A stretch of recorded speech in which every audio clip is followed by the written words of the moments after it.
Oui, non, il y a quand même une tendance effectivement au questionnement, à la transparence, et justement, enfin voilà, on est dans un travail nécessaire d'authenticité. Effectivement, les gens cherchent, oui, bah voilà, ce terrain fertile pour eux, des conditions d'organisation, d'équilibre pro, perso, qui vont correspondre à leur mode de vie. Ça ne veut pas dire qu'il y a un modèle d'ailleurs qui ressort où il y aurait X jours de télétravail, machin. Enfin là, c'est vraiment du cas par cas, c'est du trait sur mesure. Donc effectivement, les gens re-questionnent ça.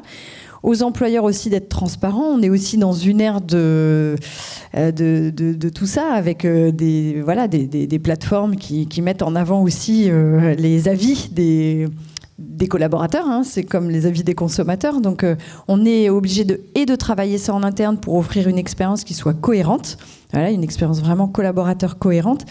Et effectivement, pouvoir en parler librement de plus en plus. Alors là, il y a un tabou en France, et je vous avoue que même moi, pour l'instant, j'ai du mal à le faire tomber, mais le tabou du salaire affiché dans les annonces, va falloir qu'il tombe, parce que effectivement, ça fait partie des attentes du type. Donc, on est sur le chemin effectivement d'une nouvelle ère déjà depuis quelques années, mais qui s'est encore plus renforcée et qui touche quand même toutes les strates des entreprises, qu'on peut parler des gens qui sont surdiplômés, qui sont dans le tertiaire, etc.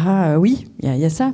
Mais ça touche aussi beaucoup de strates, parce qu'on a énormément de métiers pénuriques. Notre région ne fait pas exception, puis je pense que chez Charrier, vous savez en parler. Et effectivement, même sur des postes en atelier, sur le terrain, en chantier, etc. Voilà, il y a aussi ces questions-là qui se posent. Donc il faut s'affranchir des tabous, il faut pouvoir en parler. Il faut être vraiment dans une symétrie d'attention entre ce que cherche le candidat et l'entreprise, et c'est d'égal à égal.